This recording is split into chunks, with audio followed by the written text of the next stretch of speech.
મારું નામ જગદીશભાઈ આચાર્ય છે. મને 12 મહિના પહેલાં પિત્તાશયમાં અહીંયા તકલીફ થઈ હતી, જેના કારણે મને ખવ અને તત ઉલટી થઈ હતી. પાણી પીવું તો પણ ટકતું નહોતું. બીજા ડૉક્ટરને બતાવ્યું, સર્જનને બતાવ્યું. સર્જન કે તમારા પિત્તાશયમાં તકલીફ છે અને એને ઇન્ફેક્શન લાગ્યું છે સ્વાદુપિંડમાં, એટલે તમારે પિત્તાશય કઢાવવું પડશે. આજે નહીં તો કાલે પણ તમારે પિત્તાશય કઢાવવું પડશે. પછી છોકરાએ ગૂગલ પર સર્ચ મારી કે ભાઈ ઓપરેશન વગર કોઈ ડૉક્ટર માટે હોય એવું કોઈ હોય તો જુઓ.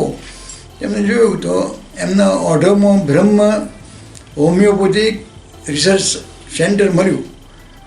તે આ લોકોએ ડૉક્ટર સાહેબને ફોન કરી વાત કરી કે ભાઈ મારા ફાધરને આવું છે અને તમે તેમને એપોઇન્ટમેન્ટ આપી કે ભાઈ તમે આ તારીખે આવી જાઓ. એમ એ તારીખે ત્યાં દવાખાને ગયા. સાહેબે મારા બધા રિપોર્ટ જોયા અને કીધું હું ગેરંટી બધી મટાડી આપું, તમારે ઓપરેશન નહીં કરવું પડે. ટ્રીટમેન્ટ આપી. એમની ટ્રીટમેન્ટથી મને કોઈ જાતની અત્યારે તકલીફ નથી. ગમે તે ખાઉં છું, પીવું છું, તળેલું ખાઉં છું, ઘીવાળું ખાઉં છું, હરું છું, ફરું છું, મને કોઈ હાલ તકલીફ નથી. મને સારું થયું. મને સારું થયું જોઈએ મારા મિત્રોએ મને પૂછવા મળે કે આટલો ચમત્કાર કેવી રીતે થયો.